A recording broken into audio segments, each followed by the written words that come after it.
Another day, another glitch na naman ang ituturo ko sa inyo for today's video. So hi guys, this is me Arns again, and for today's video is tuturuan ko kayo kung paano umakyat doon sa casino signage. So ayan guys, panoorin nyo lang yung video para matuto kayo at para alam nyo kung saan dadaan. Anyways, I just want to shout out Imo Sama for teaching me this glitch. Siya talaga yung kasama ko nung una kong akyat dito. And then, by the way guys, may other way pa doon sa tapat ng comics. Pwede doon. Pwede ka doon mag-park, pwede kang doon mag-jump. At diretso ka na dyan.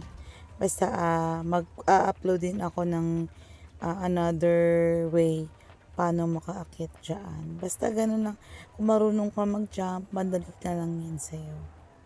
Basta tapusin nyo lang yung video para alam nyo kung paano umakyat dito guys. And thank you nga pala sa mga nakakasalamuha ko sa game. Yung mga namamansin, tsaka yung mga nakakasama ko dito mag-glitch. Thank you sa inyo guys. I really appreciate it talaga. And I'm also thankful sa mga nag-share at nag-follow sa akin through my social media account, TikTok, YouTube, and then Facebook. Thank you so much guys sa mga nag-subscribe and mga nag-follow, like, and nag-share sa mga video ko sa lahat ng mga social media account ko.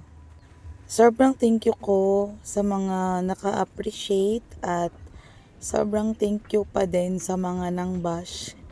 Hindi naman talaga may iwasan yan. As long as wala naman akong inaapakang tao dito at gusto ko lang naman talaga is maglaro, mag-enjoy sa laro. At ito yung naging libangan ko dito sa laro. Kapag boring ako, ayan, explore lang ng ditches here.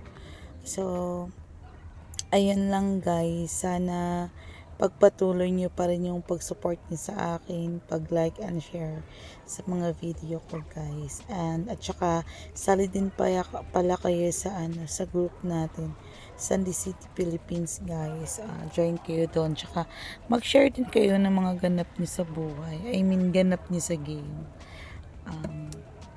Let's be friends po through in-game and dito po. And gusto ko lang malaman nyo na ginagawa ko to for fun and hindi po ito pagpapasikat or what or pagiging ang tawag yun, attention seeker po. Hindi po yun ganon. Nililibang ko lang po yung sarili ko kapag andito po ako sa game kasi ito po ay isa sa aking mga stress reliever po. So sana po is no hate po tayo and just sharing lang po sa mga nalalaman po natin. So, follow me for more glitches lang po. Yun lang po. Bye!